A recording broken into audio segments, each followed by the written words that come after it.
joining us. We're back with Season 4, Episode 4. You can sign up for our newsletter at growingthefuturepodcast.ca to get emails about our new episodes and find all the past episodes there.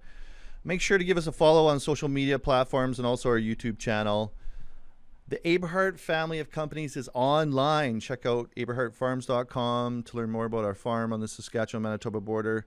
Suregrowth.ca to learn more about the precision agronomy consulting services they offer there. Convergencegrowth.com, latest member to the family. They accelerate solutions across food, health, and agriculture. And last but not least, AberhartAgSolutions.ca, where we deliver one-of-a-kind fertility solutions to your farm. Folks, I'm very excited about this episode. Our next guest is passionate about helping people get their shit together to live their best lives. I love that. If that title doesn't catch your attention, I don't know what will. She is a professional speaker. She is a personal development coach. She's a writer and mom to 3 teenagers. She's fairly busy. She's also the author of Get Up and Get Your Shit Together, which she graciously sent me. I feel a little bit guilty because I didn't fill it out today, but I have the best of intentions, and I was thinking I should have filled it out today. I'd have been better off if I did, but what an amazing book. We'll talk about that. You can get this on Amazon, and I'm thinking this is going to make a wonderful gift to people in your life that you just sense like, hey, you really need to get your shit together. I'm going to send this directly to your inbox in Amazon. What a great thing. We put the link in the episode description, so you can find that if you're sold on it. It might be a huge spike in these books sales. It might go to number 1 on Amazon after this podcast. What I love about Lacey is, hey, she gets it. She's involved in the agricultural community, so she's she's got all this self-development stuff. But the reality is, she grew up on the family farm, where she often goes out to help with seeding and harvest. And her husband runs a retail in Eston, and she also helps producers one-on-one with risk management, which is a massive deal for anybody that's been tuned in to the last couple of years in agriculture. Risk management, GARS, an amazing tool that she presents to producers and guides them through that. So her vision is to learn, speak, write, teach, and coach in a way that truly empowers people to be the best version of themselves. I highly recommend you check her out on Twitter, Instagram, LinkedIn, YouTube. She's always providing great content and motivating you. You can check out her website at www.laceyowens.com. Today I want to talk with Lacey about her personal journey in self-development, because she developed a lot of this for herself and then realized this would be a great tool for other people on planet Earth. And we'll get into the nuts and bolts of what she actually teaches that and what difference it makes for people that are implementing this, because it seems very practical. It's not a lot of fluff, really. And then we really want to drill down into the coaching culture and agriculture, which we hope to have an impact on here. And of course, Lacey's doing amazing work with boots on the ground. So welcome to the show, the one and only Lacey Owens. Thank you so much for having me, Dan. That was quite an intro to live up to. So hopefully I meet everyone's expectations. But really, it's a pleasure to be here. And I'm also a fan of your podcast. I'm very passionate about innovation in agriculture and moving forward, utilizing technology. So I've really enjoyed your podcast as well. I apologize. I have to appreciate that. No worries. No worries. We're all good. Tech is not my strength. There we go. Yeah, it's all good. Yeah, no, it's great to have you on, and I've been a big fan. Actually, I've been watching your stuff for quite a while, and I was really intrigued by the course that you offer, and the materials that you're providing here are highly functional. I'm wondering, the biggest thing I was wondering is how does someone, from the agricultural community get involved in personal development? Why did you get involved in personal development yourself? So a lot of this just kind of happened naturally. I guess it kind of goes back. So my passion around personal development is just my own walk of life and the way that I've kind of navigated through my own journeys. So a little over a decade ago, I was divorced and just very financially broke. I was working. I was taking 5 university classes per semester online because I knew that I needed to upgrade my education to have a better career, as I had given up some of my previous roles to move to this little community of Eston, Saskatchewan, which I now love. Um, but I had a photography business. I was cleaning places at night and then trying to still be a good mom, a present mom to 3 little kids at the time. And I just felt completely lost in this journey. I had no confidence in myself. I didn't really feel like I was worthy of a good life. And just one night, I basically sat down on the couch. I think I might have had a beer, if I'm being honest. And I just kind of melted in, and I was like, you need to get your shit together. Like, this is not working out. Like, this life, this emotion that you're going through, this busyness, and the busyness was really even like nothing compared to just how lost I was. Like, I had no idea. I had no direction in where I was going. I had no dreams. It was just a very lost moment of my life. So I basically grabbed a scribbler just like this. I still use them to this day, out of my kids' school supply bin. Nice. Hit the Hilroy. The Hilroy. I have about 47 of them in my office right now. Oh, wow.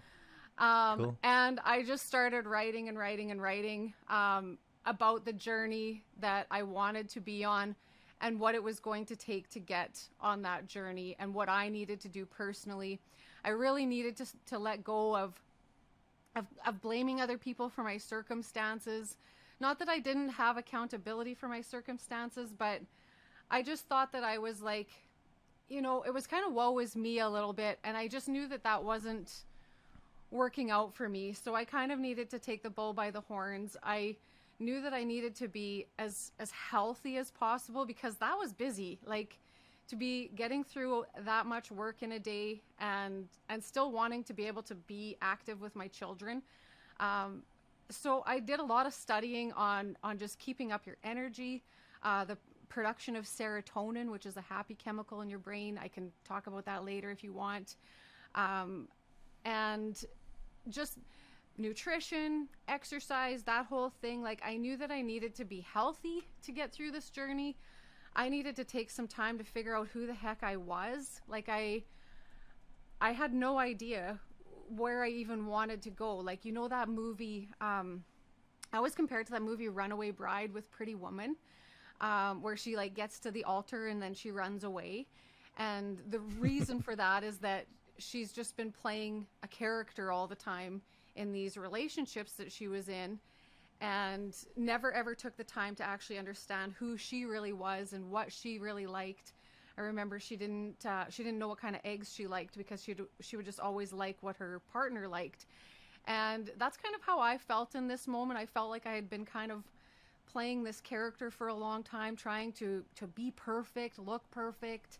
I had like the most immaculate house. I just like wanted this cookie cutter white picket fence type life, which obviously blew up in my face completely. And then I was like, I got nothing. I have no idea. I needed to go through my priorities and think about, you know, what actually matters in my life. And, you know, I think about it with my kids and just how fast they're growing up and everything like that. And wanting to make the most of my time and be present in all the things that really matter to me. So I worked through that. I worked through confidence. I read tons of material, watched videos, took courses just on building confidence alone. I created my own problem-solving system that I still use today. And yeah, I just kind of went through this whole thing. I basically wrote what's now my course that night, and then have just been working on it over the last decade.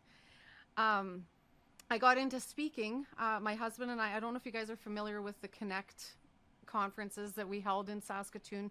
It was a women in farming conference. So it was something I was really passionate about, speaking to women in agriculture and sharing appreciation for what women do in agriculture. But also I wanted to just appreciate farm women and the roles that they play. So we created this big conference in Saskatoon, and after that, I just kind of kept getting asked to speak at different things, and then it just sort of all kind of meshed into one, and it was like, okay, I guess I'm going to be a professional personal development speaker. This is for real. I love it. Yeah. One of the things you said that I really picked up on and I can relate to is in agriculture and in entrepreneurship, right? There is a magical pot of gold at the end of the rainbow when you get there, when you have achieved X, right? And we spend a lot of our lives, maybe all of our lives, trying to get there, just like you did. Yeah.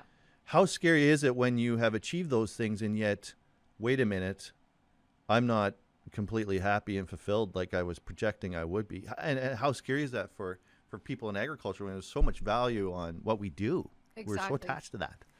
Yeah, absolutely. That's a great point. I mean, I guess I would go back to just how essential it is to always be growing and moving and learning new things. And I think you have to be happy in the moment. You have to be satisfied with where you are in your journey along the way, because like you said, like we're always like, we're trying to get to the end of this, and it's always like, and even the people that I coach, just this week, I was coaching with a business, and this guy said, well, you know, I'm going to have this conversation. Once I get better and stronger, then I'm going to have this conversation. And I was like, whoa. You're not going to get better and stronger until you push yourself to have that conversation. And so in farming, like we're always looking out to the future, and we really need to, I mean, agriculture is I can't even begin to tell you how blessed I feel and grateful I feel to have been brought up in the world of agriculture. And it was hard work, and it was like, we all did it as a family, and I don't look back at my childhood and be like, oh, it was so hard. Like we had to work so hard all the time. And some of our friends were, you know, they were at the swimming pool and we were working and different things like that. I look at it as fantastic. I really wish that I was instilling that more in my children nowadays, because every Right. time I ask them to take out the garbage or do a simple thing, they're like, what? Why do I have to do that? It's the end of the world. Yeah. Yeah. Totally get it. Yeah. For you, implementing these tools in your own journey, what has been the difference? Having a system, you say you're not a very organized person. What is having systems, doing your own self-coaching done for you?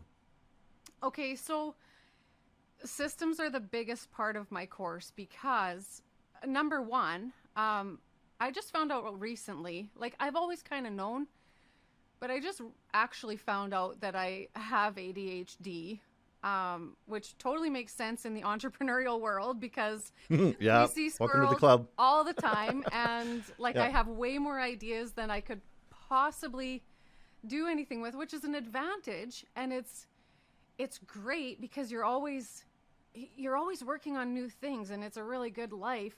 But like you walk into a room and you don't know why you're there, and you just can't stay on one task type of a thing.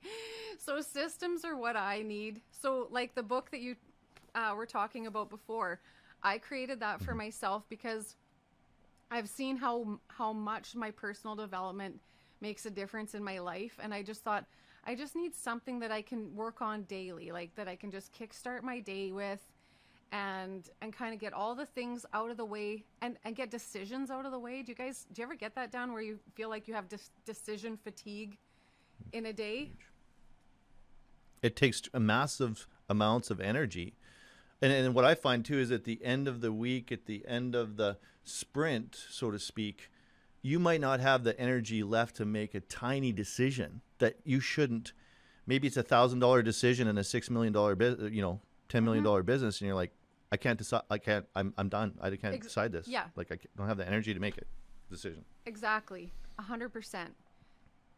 So that system was basically created for me to get some decisions out of the way. Just the simple things like, what my family's having for dinner. I mean, it sounds like the most basic thing, but I'm the head chef in our house, and it takes me time to just plan, how to navigate through running my businesses and taking care of my family and everything else and being prepared. So I like that system of doing things in the morning.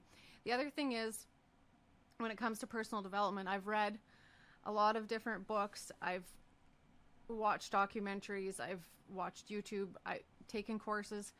And I felt like all of the things that I was learning were great, but it only actually helps you if you sit down and apply it to your own life, right? So like, you can read all the Brene Brown that you want, but unless you're going to take Brene Brown's words and apply them to what you're doing in your daily life, they're not going to help you. So I kind of took all of the things that I've really worked through and created it into a course that's a system, because I feel like a lot of the people that I've worked with in coaching, they're kind of just like, where do I even start? You know, like a lot of the people that I work with have went through a big life event, or, you know, it could be a loss, it could be a divorce, it could be the sale of their business.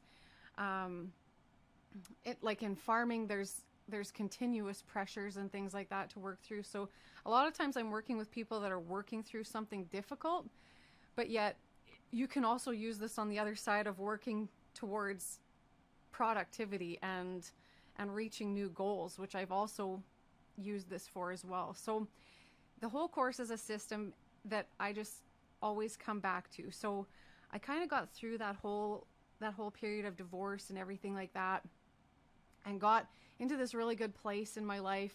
My career was really excelling. I had really good relationships with my kids. I still do. Got into a new relationship, got remarried. Everything was kind of firing on all cylinders. And then in 2017, February 4th, 2017, my oldest brother passed away, and that totally threw me. I struggled very much. Like, I didn't show it on the outside. I was strong and confident helping people, but my own journey with that, it totally crumbled me. Like, I would have days that I could hardly get out of bed. Every single day felt like I ran a marathon. My legs were sore. I was going to the doctor with stomach problems, sinus infections. Like, it really beat up my body and everything. And I had to go through that grief journey for a while. And then eventually it was like, okay, I have a life to live, and I need to come back from this, and I need to be the best mom that I can, because my kids are growing whether I like it or not. And I just went back to the system. So the course that I teach people, I just go right back to that system. I went back to it again when my dad passed away, when I had a miscarriage, when, you know, like all those big life things. But then I've also used it to write a book, to expand my business. I have an app coming out. I have, you know, so I'm using these tools for launching me to new levels, but I'm also using them to get through all the hard shit that we deal with. I love how that helps you on the micro and the macro. I mean, handling these big events in life, that's priceless. What is it in your course that's helping folks?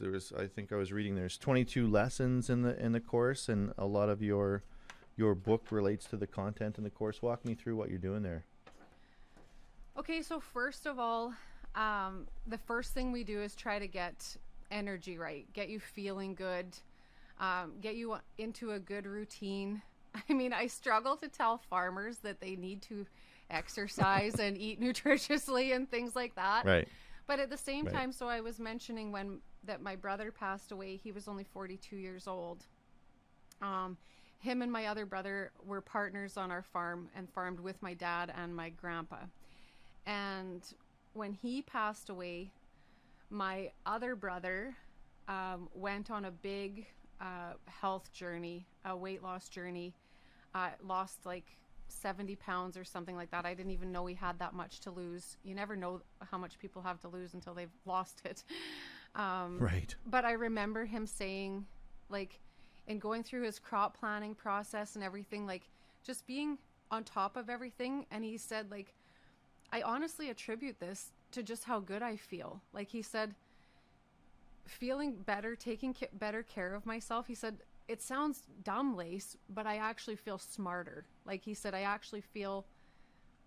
feel more on top of everything that I'm dealing with just because I feel better. And that's so true. So even in farming, it's important to take care of your health. Just have more good than bad. I'm not telling you don't have the odd treat in the tractor. Don't have, I'm not saying to cut all of that out, but just to be kind of aware of having more good than bad, and getting enough movement in a day. A Fitbit or an Apple Watch is helpful for that. And it's amazing how better functioning you are as a human being. Can you relate to that, Dan? I'm telling you, I can relate to that. I mean, yeah, someone who at 30 years old was 30 pounds overweight and smoked a pack a day and never been to the gym. Farmers should be the healthiest people on planet Earth. Mm-hmm. But they're not. Yeah. I'm sorry. I'm sorry. They aren't. I mean, some are. Some definitely are. Oh, yeah. But yeah. On a whole, it's not part of the culture. No, it's not. It's not part of the culture. It's a very difficult thing. We had people in 75 Hard where you had to do 2 workouts a day. Very difficult to do when you're, 18 hours a day, right? Exactly. But people can do it. And when you take that time out for yourself, I find the physical fitness part of my life, the wellness part of my life is the foundation, like you say. Like, that's number one. And the difference on the spectrum about how you feel.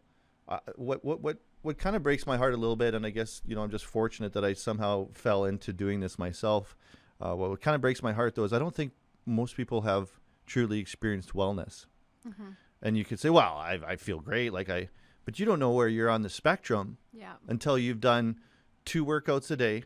And when I say workouts, it could be just, walking or whatever. You don't have to go into the gym and lift your guts out. But like lifting weights for older men has such an impact on their, everything. But if you drink a gallon of water a day, if you don't drink alcohol for 75 days, if you actually stick to a diet, not, do it for 2.5 days and eat a cupcake, if you read motivational material 10 pages a day, if you do a journal like this, you wake up every day sober, you will get to this place that most people never get to. Mm-hmm. That's incredible. And at least you can have a vista. You're not maybe going to stay on the top of that mountain constantly because it's almost impractical, but there's wellness that I think most people haven't ever felt. And it kind of breaks my heart because I look at a lot of people and I just think, obviously, your results show up 110% in the mirror. You look in the mirror, that's exactly how hard you are. Mm-hmm. As far as discipline, self-respect, self-care, it's there every day. You might not notice it, but it's you could easily take that metric. And I look at people who've never had that, and I just want that for them. So what you're doing is so foundational, and the clarity that comes from people don't even know the mental clarity that comes from getting rid of processed foods, having your body flushed with endorphins and serotonin from exercise, the purity of drinking water and getting sleep is so critical.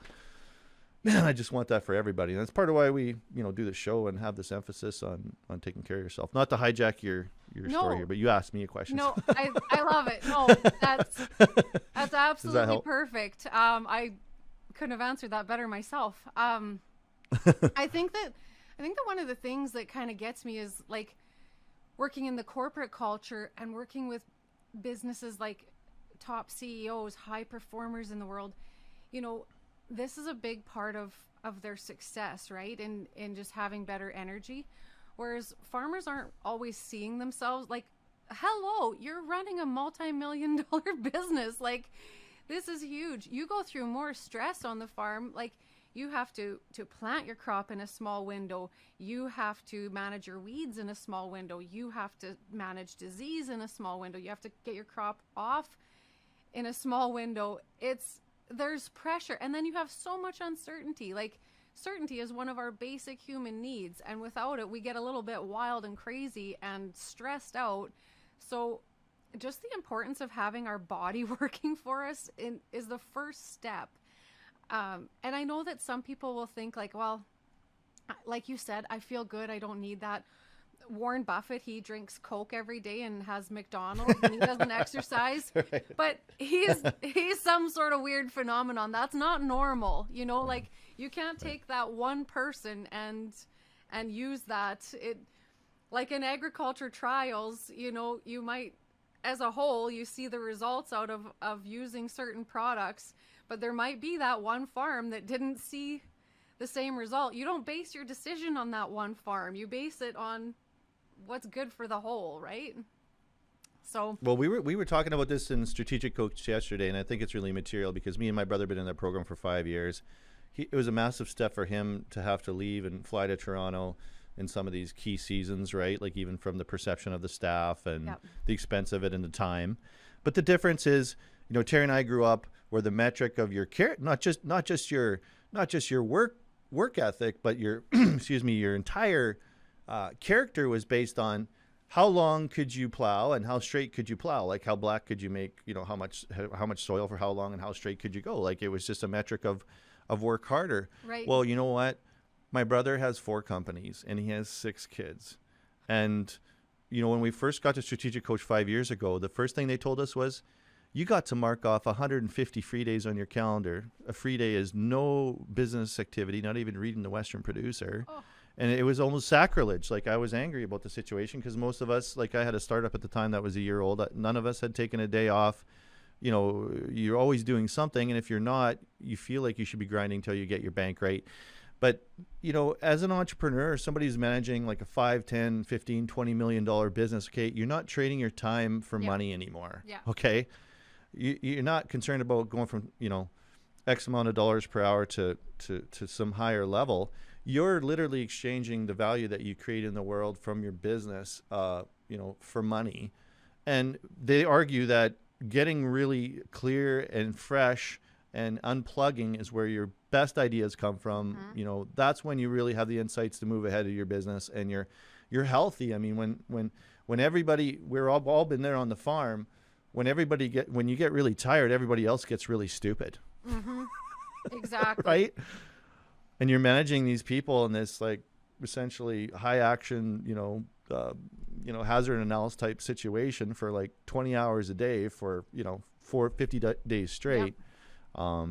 So anyways, there's a culture shift there. And that's why I really love what you're doing and why I wanted you to have on the show. Cause this is plain English language that I think farmers, who hasn't heard, like, get your shit together on the farm. I mean, you're using common layman's terms to communicate. So I think that's great. So anyways, no, I think we're on the same page, and that's why I was really excited to talk to you about this. So I wanted to drill down a little bit on a specific here. What is Focus 5 to you and to your clients? Okay, so Focus 5 is part of my system. It's module 3, I guess, in my course. And what it is it's taking your life and looking at it big picture. Instead of getting just wrapped up in trying to be all things to all people and be everywhere at once and kind of running yourself silly, saying yes to everything. I'm horrible for that. I'm a people pleaser. So what your Focus 5 is it's kind of like drawing a map for your life. I always talk about this time that I was driving out in Toronto. I went out to take a course there, and I'd never drove in Toronto before, and I rented a car and I mapped it out in advance. And I had our Google Maps wasn't as good at this time that I did this. But I zoomed in on Google Earth and tried to nail down which exit I was taking and that. But then when I got into it, and I was driving and there's 6 lanes of traffic. Of course it's rush hour because of course this little prairie girl from Saskatchewan is going to be in Toronto during rush hour in 6 lanes of traffic, driving to a suburb. And it's just, everything's going by me. So it's so busy. And I came to this stoplight and I just took a breath and I was like, oh, I needed that. I needed to kind of check my map, have a sip of my coffee and kind of reset my batteries because there's so many potential exits and everything else. So in that moment, I kind of thought of that as life and just how important it is to take that moment, to take a step back and reevaluate the direction that you're on. And there's so many directions that you can take, and you might be on a path and decide to take a detour or a scenic route, or you might slow down or speed up. But when you don't have that map and you're just living your life as it comes to you every day, for me, with like, as the type of person that I am, I just feel like I waste a lot of time that I won't get back. So I created this Focus 5 as a system to check in on what's important in my life. So for me, my Focus 5 is these are the 5 buckets in my life that I want to give my time and attention to, and that I know that they need to be, I need to feed these buckets in order to keep them whole, and I don't want to harm anything in these buckets. So one is obviously parenting, just defining how I want to parent my kids, how I want to show up as a parent. And a lot of farmers, I don't think, would really like stop and think about that, because you're so busy in your day-to-day. You're working in your business, not on your business, in your life, not on your life. But really, like, it goes by so fast, right? So I feel that's a pretty big responsibility. So parenting is one of my buckets. My marriage is one of my buckets. I had one divorce. I'm not going to have two. I'm going to take care of this. I want to see this through and have a partner for life. Highly recommended. I don't recommend two. I've done it. It's a triumph of hope over reason, and you don't want to go there. My health obviously is a bucket. I know that I need my health if I'm going to be any good to anybody. And my family and friends, and spending time with them. And then obviously my career and community. So career and community kind of work hand in hand. I like to be part of the community and do volunteer work and show up and just be a decent citizen and a member of society, right? So those are my 5 buckets. And so by outlining my 5 buckets, it really helps me. And in the journal, I check in with those daily. I have to evaluate those buckets every single day, because we go through all these like different stages. You know, in farming, you're going to go through seeding and harvest, and obviously career is your major bucket, right? Like you're going to be spending all of your time in career, but you have to be aware that those other buckets need your attention too. So for me, if I'm rocking and rolling in my career and I'm like 5 out of 5, like pedal to the metal, sometimes I'm being a shitty parent, or I'm so focused on the kids that I'm not showing up in my marriage. I feel like friends are always kind of the last thing that I have on my priority list, which I'm working on. But even just by checking in on that on a daily basis, it could be like, oh, I'm not doing very good on spending time with friends right now, but at least I can send a text to a good friend and just, you know, in 5 minutes, make a connection. So essentially that's what the Focus 5 is. And then you can take it even further and set your intentions in those things as well. Like in my career, okay, what are the top 5 things I want to work on in my career? Right. On a farm, you can think about, where's this farm going? Like, instead of managing it year to year, it's like, what do you aspire for this farm? Are you working to grow it? Are you working to maintain it? Do you have someone in succession? Like, it's just time to take that step back. So I love that so much. It relates to the core values that we run in our business, and whenever you get into trouble, you kind of go back to that. But I think the reason this is really powerful, it makes me think of an exercise that I did with Donald Miller, where you essentially write your obituary. Yeah. And then you start to extrapolate your goals from there. Yep. And the really jarring part of the experience, and I think you'd experience this too, just writing down your big 5. Well, are you really going to start with your career? Mm-hmm. Like, is that really, like, are they going to start your obituary? They're going to start and end your obituary with, wow, like, yeah, man, he really, he built a startup and he sold it, and he worked really hard. He sold a lot of sulfur, blah, blah, blah. I mean, you get to there and you're like, no one really cares about that. And right. The only currency and the capital that you have in life is your relationships with your family and your friends. And what did you do in the community? And were you kind? Did you make the world a better place? And, did you improve, the people and the conditions around you? Did you contribute? Did you have purpose? Mm-hmm. And then, so you write down your big 5, like, where's career going to be on here? Exactly. And if you're taking care of your health and your family and your your loved ones and your marriage and everything. Frankly, if I got those priorities straighter earlier in my life, my scenario would have been a lot different, because career probably should be, coming after. Well, you got career and community here on yours at number 5. And obviously you're not lacking. You're a GARS consultant and a personal life coach. It's not like you're not doing, you're sitting on the couch and eating bonbons, but it's number 5. So what does that say when you really get down to it, and where would that change behavior?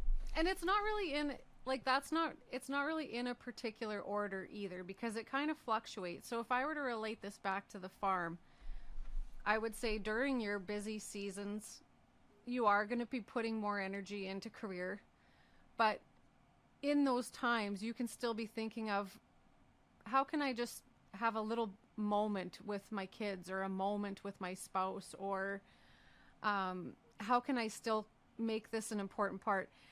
Farming is tricky because I feel like farming and the culture of farming, it's not just a way to live, it's a way of life, right? So you're kind of all in it together. So you can balance and mingle in some of these other things. And that's funny you talk about the obituary, because that's actually in my module 2. So I talked about the Focus 5 is module 3. In my, nice. My module 2 is Who the Heck Are You Anyways? And one of the assignments in it is to write an obituary. And I wrote about 10 questions or something like that need to be answered of what you want included in your obituary. So that's actually the tool that leads to the Focus 5, because you take this big picture, and it's so funny, like, and you might have experienced this, but when I do this in a workshop, a live workshop, or my online courses, people look at that and like they're very uncomfortable with it to begin with. And it's tough, man. They don't want to do it. And they think, it sounds bizarre. It's like, hey, I want you to write your obituary. And they're like, what? Like, Lacey, you're crazy. But then they do it. And I could show you so many emails saying, I was so uncomfortable with this, but it was like the best thing I ever did, because I actually like looked at my life and what I want out of it. And I don't think that happens near enough on farm. Oh man, well, I do love all these tools that you put together, and I highly would recommend to anybody, to do that exercise. I mean, all I could think about was, man, I just started thinking about my kids, and what do you say about a person when they're gone? I mean, how big is the line item when it came to all of the things that you worked for that you thought were so important? And it just really put things in perspective. And I love too how it can become a really practical thing. Like, you've made it into something like, man, if you're firing at all 5 cylinders here, you're having a good day and you feel great about yourself, and your wins keep accumulating, and people are going to help you with your mission and your purpose. If everybody's aligned around you, rather than having a bunch of family issues that's dragging you down, like everything just starts to work together. So what kind of improvements have you seen with people? Like, how long have you been coaching people, and what kind of journey are you going on with them after your own personal journey having so much success? So the coaching has just been over the last couple of years. That's another thing. It just kind of evolved naturally. I was doing speaking, and then I wrote this into a course, and I was teaching that on live online every week. And then it went into more one-on-one coaching. And I really there's no set standard way of the one-on-one coaching. It's kind of, we build the plane as we're flying it, sort of thing. And it's whatever that person needs. But what I'm finding with the coaching is a lot of people just saying, like, I've never talked about this. And sometimes you need, I think the biggest thing, and for me with the coaching that I've had in my life, the biggest thing is having someone outside of your family and friends circle or your business circle, just to be able to talk openly with and get feedback, get ideas. And it's funny because as soon as the words come out of your mouth, you're actually answering your own questions. That's what coaching is, isn't it? Just giving people an opportunity to answer their own questions. I mean, you can't go in and give them all the answers. You're there for them, to facilitate them, giving themselves the answer. And furthermore, I find it really interesting, the nuts and bolts of coaching, where some people aren't that coachable, right? Yeah.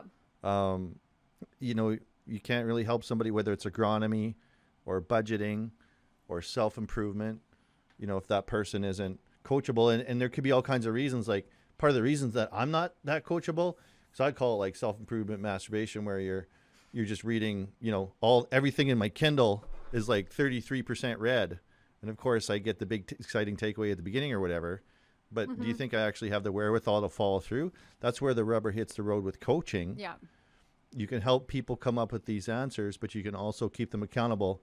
They might know they have a meeting coming up with Lacey, and they're going to catch shit if they, I mean, obviously you're not disciplining people, but let's face it, having somebody to keep you accountable, whether it's that last rep in the gym that makes 80% of, 20% of the reps in the gym make 80% of the difference. They're at the end. You can't get there just by warming up. Exactly. But I'm a warm-up guy. I like this. I'm really good at starting things, not so good at finishing anything. So that's what I get excited about with coaching, and that's something you must see in your practice as well, hey? Absolutely. And I am very much the same way. Like I said, like the ADHD brain, it's like, oh, this looks amazing. And like the books, I have many books that are 30% read as well. Because I see a squirrel and I go chase it. But oh man, some of the people that I'm working with, like, we're doing the morning journal, and they have to send me a Snapchat of it every morning so that I know. Oh, really? Yeah, so that I know that they cool. did it. Yeah. And they said, like, I like this because it pushes me to do it. And if I didn't have to send it, there would be a lot more times that I wouldn't do it. And I do have a better day once I've done that. So yeah, that's such a challenging paradigm, because you have to do this stuff first to get the result for the rest of the day, like whatever it is, going to the gym or filling out a journal or whatever. And I think that's the tough part, because what I find is, too, we spend a lot of time negotiating ourselves out of it, right? You can spend so much, like you talked about the decision-making matrix there, where it takes a lot of energy. Negotiating with yourself about whether you're going to do something takes almost as much as energy as doing the damn thing. For sure.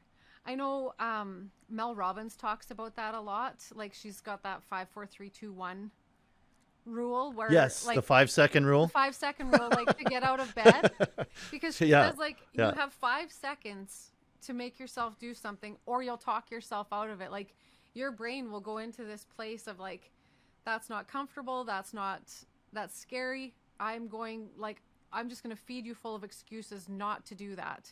And you do. Like, there's lots of mornings that I have lots of reason to stay in bed, but it's like I have to, like, launch myself out of there. Yeah, exactly. I love that. No, that's I've read that book, and I think that's a great idea as well. So when it comes to the ag community, what specific needs do you see for coaching in the agricultural community? We talked about this quite a bit. You're part of you get it. You get family members in the ag community. You professionally, you work with farmers. What coaching do you most need in the ag community?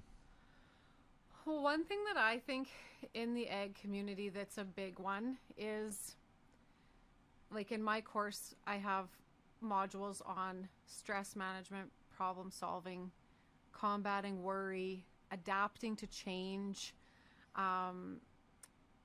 having difficult conversations. Those are big ones in coaching, like difficult conversations. And I'm sure every farmer out there can relate to this. There's a lot of difficult conversations to have, so you just don't have them, and you don't push yourself through them, but you have to get through those to get somewhere. So I come from such a productivity standpoint, like the get your shit together, it's kind of in your face, but it's more like you don't get through something if you're not moving forward, right? So you have to keep moving forward. You have to work through these problems. So I always think of it like in the coaching world, I think just being a soundboard to help solve problems effectively. So in farming, you can have a day where the problems just keep stacking on your shoulders, and you get so weighed down by them and feel so exhausted and defeated by these problems that you have to deal with. Whereas I'm trying to train on a system of, okay, let's list these problems and let's just solve one thing at a time. First, we're going to walk away from it for a minute. My dad he was a really good mechanic on our farm, and he was a smoker back then. And he would say, I don't ever want to quit smoking, because when I'm trying to fix something and the idea is just not coming to me, I sit back and have a smoke, and then the idea comes. So he thought it was the cigarette that was like generating this idea, but it wasn't the cigarette. It was the fact that he stepped back. And I mean, I can tell you honestly, like on the farm and having worked with multiple farmers, the thing is, like, if you think about stress, like if I was to look at this glass of water and think of it as a stress level, well, it keeps filling up and then you have to take some of it down, and it fills up and you have to take some of it down, or it's going to start spilling over the top. And if your stress level is up here and you don't have much room, it just takes the slightest little thing. And then you're freaking out, you're swearing at other people, you're throwing things around. There's a lot of anger to be had. I've witnessed this in everyone. Like, we grew up thinking like, okay, you never take anything personally in seeding and harvest, or, you know, like, or just like you call. Sounds like a neighbor heart. Perfect. Yeah, that's where we come from. A couple years ago, I was driving. I took the tandem into Moose Jaw for a load of fertilizer, and something was wrong with the truck, and I was like, okay, this just isn't right. And so I phoned, and I was like, the truck's doing this. What the bleep, bleep, bleep, bleep did you do? You know, like, it's just like, because you're just on edge, right? So, and the thing is, like, we were kind of trained to not, just to have thick skin and everything like that. But really, at the end of the day, when you really look like back at the quality of life and your relationships and everything, is that a good way to do your business? Is that a good way to have relationships with your family? I mean, we all work through it, and we just kind of like normalize that, but really it's not necessary, right? So in the coaching world, like, I try to help, like, to step back and solve a problem effectively, and just to work through it. It's like, okay, what is the problem? What's the root of this problem? And then let's question it from all angles. Like, what's causing this problem, and who all's involved in this problem? What can come out of this problem? Like, is it just shit's going to keep rolling downhill from here? Like, how do we get to the bottom of this and then start working on solutions? And the same thing goes with worrying, because we worry about so many things that are out of our control. And so I try to help people to take a step back, and it's like, okay, you're worried about not getting rain. I guess that's where I work into the risk management, because that fits, because it's like, you're worried about not making money. At the end of the day, your worry is that you're not going to make money on your farm this year. So let's strip that down and see what are all the ways that you can manage risk. And that's not necessarily always an insurance policy, but other ways of managing risk as well. So it's like, let's strip that down and let's compartmentalize what are all the things that I can control here and manage, because obviously farm management is huge to the success of farms. What are the things that I can manage, and what are the things that are out of my control? And when it's something out of my control, I have to take the energy that I'm focusing on that and go put it towards something I can control, right? So if I'm just worried about something and I've done everything I possibly can to mitigate that, then it's like, okay, I'm going to go back to my focus 5, and I'm going to pick something to put my energy into. And I always say, even just doing something kind, like, I said that to one farmer I was working with. He was going through a rough time, and I said, I want you to go buy your wife flowers today. And he's like, what? Like, that's the dumbest thing I've ever heard. And I said, no, you're going to be in town, pick your wife up some flowers, because just that random act of kindness, just sharing a little bit of kindness, it's going to make her feel great. So you're going to be in the good books there, but it's also going to make you feel good that you did something good, and it's going to take your energy away from the shit that you're worrying on, because all that stress is doing is eating away at you. Like, it is mind-boggling how many farmers struggle with health issues and heart disease and heart attacks, and I've seen too many have heart attacks early, like in their 40s. And I mean, you guys, it's important. Like, it is important to manage your stress and your problems, because eventually it can be too late. You don't get to go back and redo it. Oh man, so much of that resonates with me. And I was just having the visualization of our farmyard and the evolution that you're talking about there, because Grandpa Eberhard was famous for his temper, like world famous, right? Yeah. And that was a different time, and Dad not as much, but probably could be categorized as such too, as having, you know, a fairly famous temper. But looking at the landscape now in the professional businesses that my brother runs, which the farm, a 17,000 acre farm, is one of them. Yeah. It would be incredibly inappropriate if Terry was walking around the shop shouting the F word at the, you know, a high volume and throwing wrenches at the wall or people or whatever. Yeah.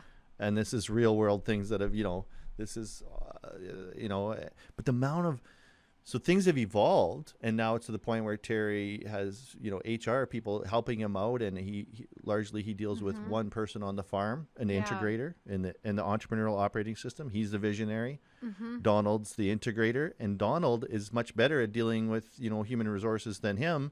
He doesn't deal with a lot of the staff issues now, and that's maybe an extreme example of farm management on the spectrum. Maybe not everybody's scaled there, but let's face it, like, we need people to help run our farms. There's hardly any like true lone wolves. And I mean, I guess there's all kinds of farming businesses, to be fair, but for the purposes of what we're talking about here today, it's largely, you know, larger scaled farms that require people skills, but where maybe they weren't before. I think even in the smaller farms too, though, like, there is a place for taking that step back and strategizing what you're good at and what you're not, and being able to delegate and use some outside resources. You know, obviously, like hiring professional help, like agronomy, marketing, all, like, there's a lot of different things that you can hire. You're not hiring a full-time person on your farm, but you're delegating something out to free up your time, because I think when you're just trying to manage, you've got all these balls that you're juggling, and something's going to drop. I totally agree. It could be even more so for people that are really a lone wolf, just for them to have the confidence and the permission to say, look, you need some help. It's okay to outsource this. Don't try to do everything yourself, because it's got to be overwhelming. Like we talk about decision making. How many decisions does a farmer have to make every year between what equipment to buy, what to plant, when to market, you know, how do you deal with the drought? Are prices going to come down now? Should I buy my fertilizer at $1,000 or $1,500 a ton, or wait for it to come down? You know, is it going to rain?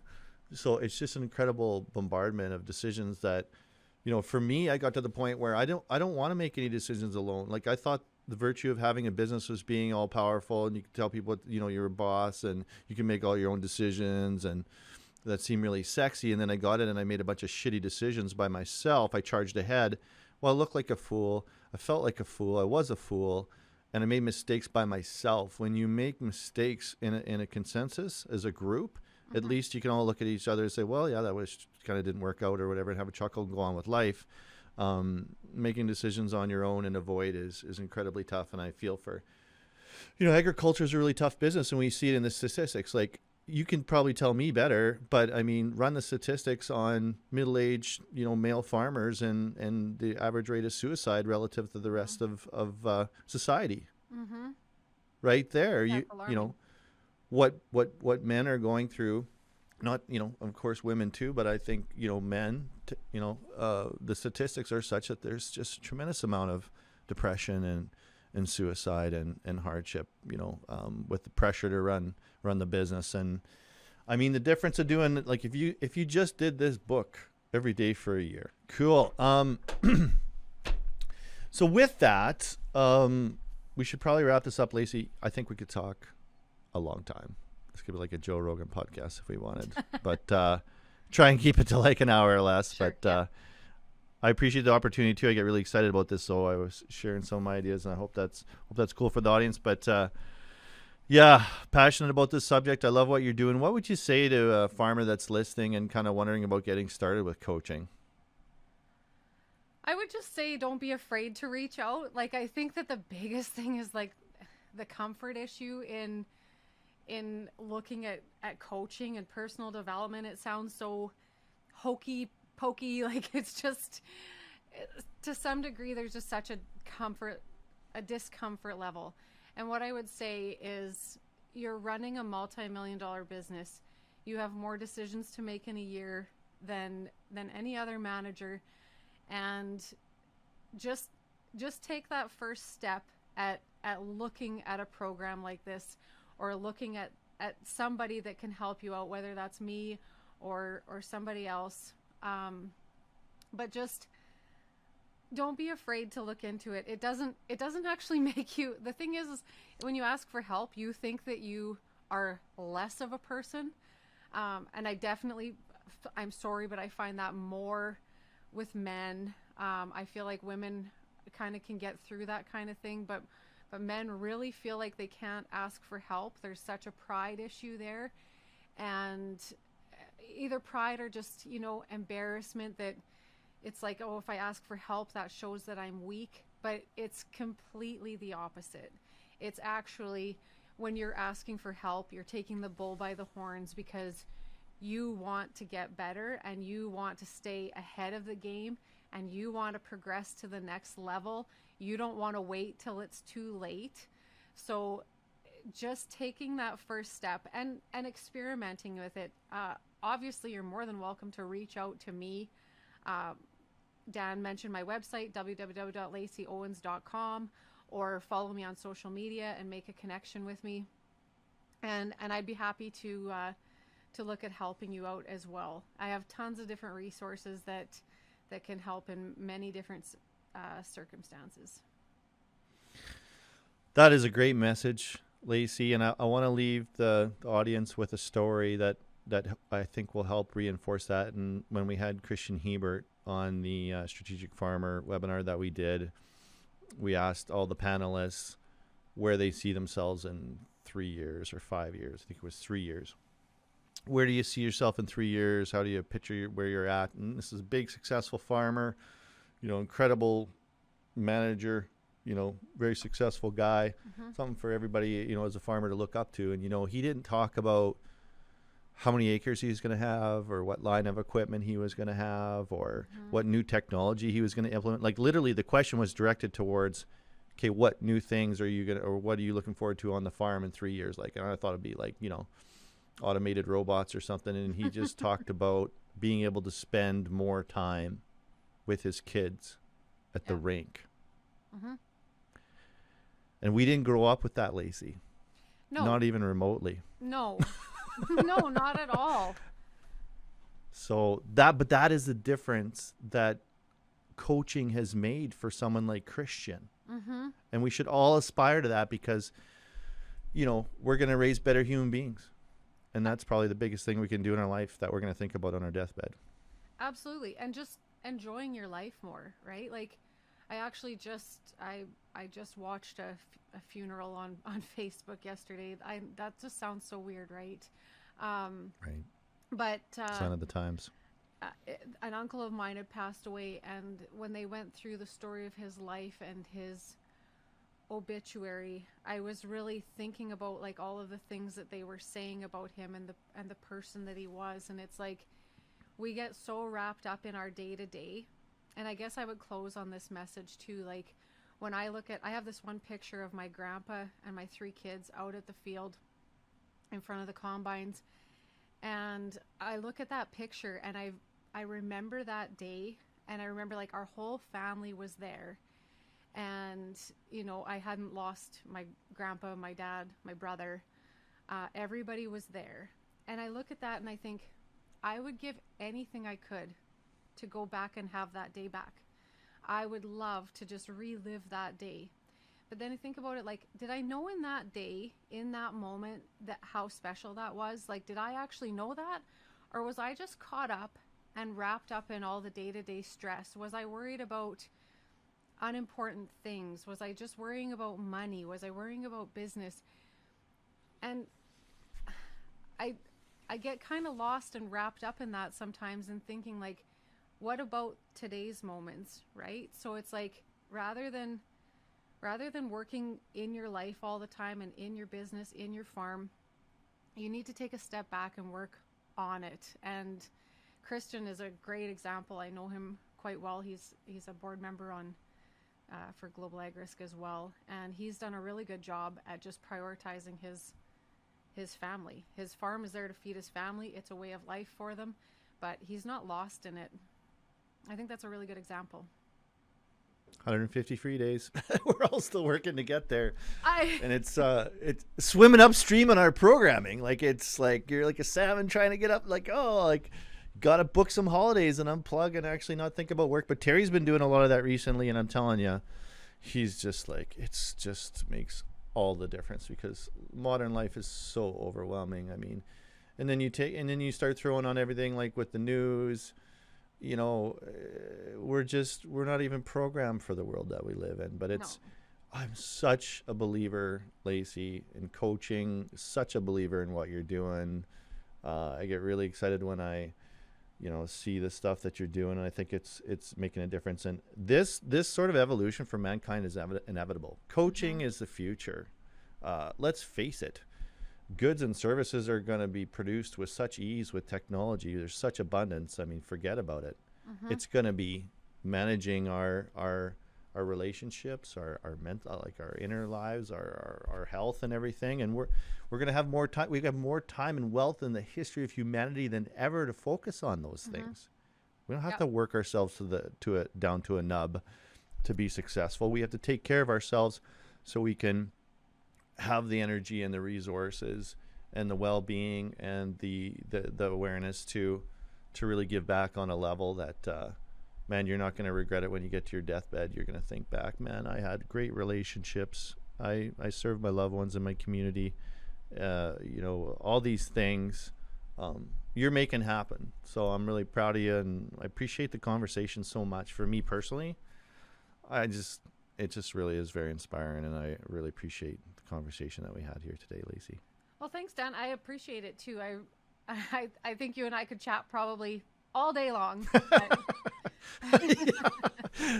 For sure. Yeah. Like it's just, I just love this stuff. And, when you have something like faith or health or well-being or success, frankly, the net result of all that is you want to share that with people. Yeah. So, I mean, this is what I want to share. I want everybody to have these tools and opportunities. And for me in my life, I'm to the point where, I have so many tools to deal with and so many great people around me to help me be successful. It's just been a massive sea change. And I want that for everybody. I hope this episode has, touched some hearts and opened some minds. And I think I'm really proud that you're from the agriculture community, you're helping the agricultural community.